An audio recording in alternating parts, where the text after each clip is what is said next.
c'est historique. Le temps des fêtes est synonyme de retrouvailles et de victuailles. Pierre de Villeneuve.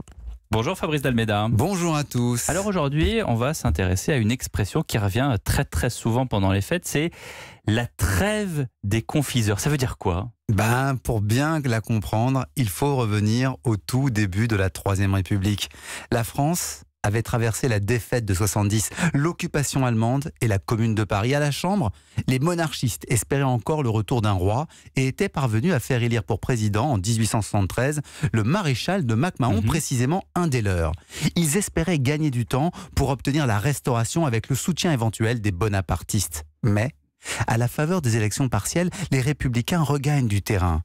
Ils font pression en cette fin d'année 1874 pour que l'on vote un projet de loi constitutionnelle. Cela avaliserait la République. Hors de question, disent les monarchistes. Les deux camps se retrouvent donc à la Chambre le 24 décembre et doivent voter un congé pour les fêtes. Et que s'est-il passé ? Les monarchistes proposent de reprendre les travaux le 11 janvier, soi-disant pour aider le pays à se remettre en ordre du point de vue économique.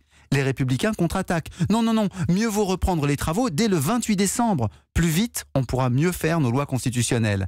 La Chambre écarte par le vote le 11, mais les monarchistes obtiennent la reprise seulement le 5 janvier.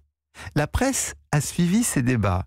Et pour se moquer des royalistes, elle parle alors de la trêve des confiseurs, comme si les députés voulaient prendre le temps de bien se goinfrer à la faveur des fêtes. Et le stratagème des monarchistes n'a finalement pas bien fonctionné. Non, les lois constitutionnelles sont revenues au centre du débat dès janvier 1875. Pire, le 30 janvier, l'amendement du député wallon est adopté. Son texte, le président de la République est élu à la majorité absolue des suffrages par le Sénat et la Chambre des députés réunis en Assemblée nationale. Il est nommé pour 7 ans, il est rééligible et donc, avec ce petit amendement, désormais, la France est bien une république.